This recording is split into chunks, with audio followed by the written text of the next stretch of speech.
Bonjour à tous, j'ai envie de vous faire une petite vidéo aujourd'hui pour vous faire un update sur le sujet du minimalisme et notamment du challenge minimaliste que j'avais envie de mettre en place pour ce mois de janvier. Et si vous avez regardé les vidéos précédentes, donc je devais premièrement désencombrer mon espace et essayer de rendre mon espace un petit peu plus minimaliste ou tout du moins un petit peu moins encombré. Et j'ai beaucoup de travail sur ce sujet puisque, comme je l'avais expliqué aussi, j'ai tendance à accumuler beaucoup de choses, à trop acheter, et à trop conserver.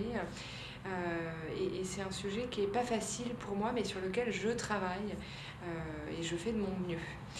Et j'avais choisi deux axes pour travailler sur cette notion de l'espace, de mon environnement et de désencombrer mon environnement. Ces deux axes, c'est premièrement les papiers, et en particulier les papiers administratifs, et le deuxième, les vêtements. Celui sur lequel j'ai le plus et le mieux avancé cette semaine, c'est les papiers.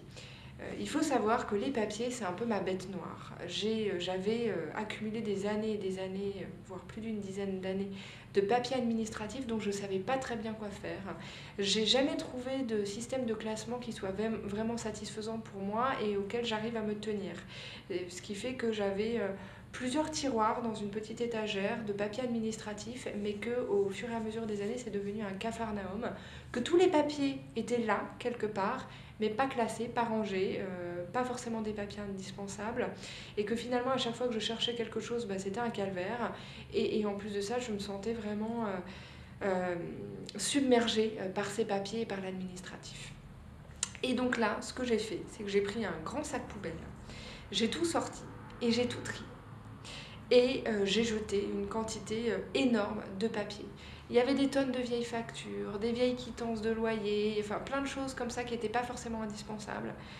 J'ai aussi classé toutes mes fiches de paye depuis que j'ai commencé à travailler, donc ça fait un certain nombre d'années. J'ai aussi rangé ensemble tous les papiers des impôts, les papiers de santé, et puis j'ai jeté tout ce que je pouvais jeter. Donc il faut savoir que je suis française et en France il y a beaucoup de papiers qu'on doit garder, comme les fiches de paye notamment, qu'on doit garder pendant très longtemps. Mais il y en a aussi une tonne qu'on peut jeter et dont on peut se débarrasser. Et donc c'est ce que j'ai fait. J'ai pas complètement terminé, disons que j'ai fait à peu près 80% de ce qu'il fallait que je fasse et il faut que je trouve un petit peu plus de temps pour terminer. Et je pense que je ferai une vidéo vraiment dédiée à comment j'ai rangé, comment j'ai classé ces papiers, parce que j'ai eu tellement de mal à le faire que je me dis que peut-être que d'autres ont autant de difficultés que moi sur ce sujet, et donc peut-être que ça vaut le coup.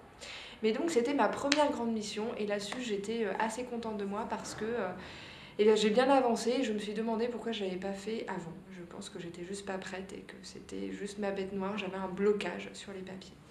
Le deuxième sujet, c'est les vêtements. Donc il faut savoir que pendant des années et des années, j'ai été une très grande chopeuse. J'ai toujours adoré la mode, le vêtement, la matière, et alors que ce soit les vêtements, les chaussures ou les accessoires. J'ai accumulé une tonne de choses. On a déménagé il y a 1 an et demi de ça, et ça m'a déjà permis de faire un grand tri dans mes vêtements, mais il m'en restait encore trop. Et donc là, j'ai commencé à refaire le tri chaque mois et à éliminer les choses que je n'avais pas portées, que j'avais un peu oubliées et qui ne me manquaient pas. J'ai fait aussi un tri du même genre avec les vêtements des enfants, puisque j'ai énormément de vêtements pour bébés trop petits. Et donc j'ai pris le parti de les donner. J'en ai donné une partie à l'église de mon quartier et une autre partie à l'organisme qui s'occupe de la revalorisation des textiles dans ma ville. Et donc j'ai donné plein de choses. Donc j'ai donné un grand sac la semaine dernière, je vais en redonner un cette semaine.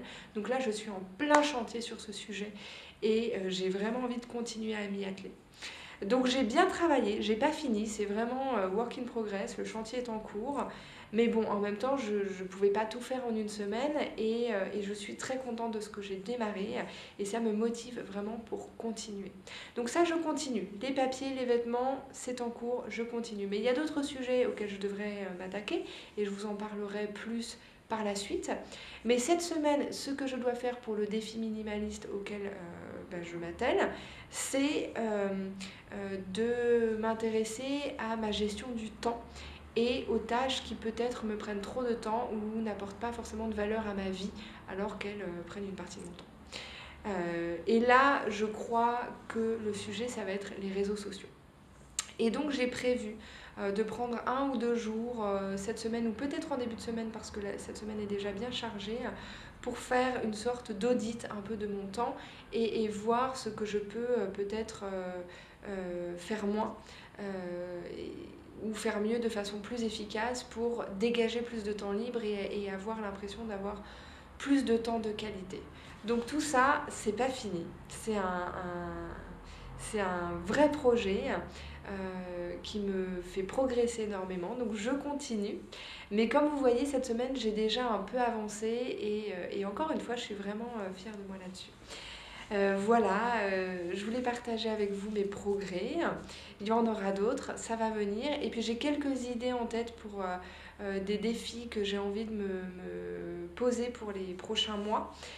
Parce que je sens qu'il y a des sujets qu'il faut que je creuse et je sens qu'il faut que je sorte de ma zone de confort sur certains sujets. Donc je vais le faire. En attendant, je vous remercie beaucoup d'avoir regardé cette vidéo. Ça m'intéresserait aussi de savoir si vous êtes dans ce type de démarche minimaliste, quel sujet vous priorisez, comment vous faites, quelles sont les difficultés que vous rencontrez. En tout cas, moi je suis ravie d'avoir partagé ça avec vous. Je vous souhaite une magnifique journée, prenez soin de vous, faites de votre mieux dans les projets qui vous tiennent à cœur et à très bientôt. Au revoir, à bientôt.